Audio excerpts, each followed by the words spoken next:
చెడు జరిగితే మాత్రం వాళ్ళ ఖాతాలో వేయాలనే చిల్లర ప్రయత్నం ఏదైతే ఈ ప్రభుత్వం చేస్తుందో ఇది పూర్తి స్థాయిలో ఈ ప్రభుత్వం యొక్క వైఫల్యం.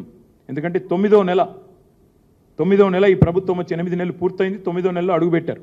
మరి 9 నెలల్లో ఈ ప్రభుత్వం ఈ ప్రాజెక్టును పర్యవేక్షించకుండా, ఏం జరుగుతుందో తెలుసుకోకుండా, కనీసం పట్టించుకోకుండా, మున్సిపల్ శాఖ మంత్రి లేకపోవడం వల్ల, ప్రత్యక్ష పర్యవేక్షణ లేకపోవడం వల్ల, అక్కడ అధికారుల మీద అజమాయిషీ లేకపోవడం వల్ల ఈ రకంగా ఈ లీకేజీ ద్వారా ఒత్తిడి పెరిగి మొత్తంగా ఈ ప్రమాదం జరిగిందని చెప్పి వాళ్ళ అధికారులు చెప్తా ఉన్నారు.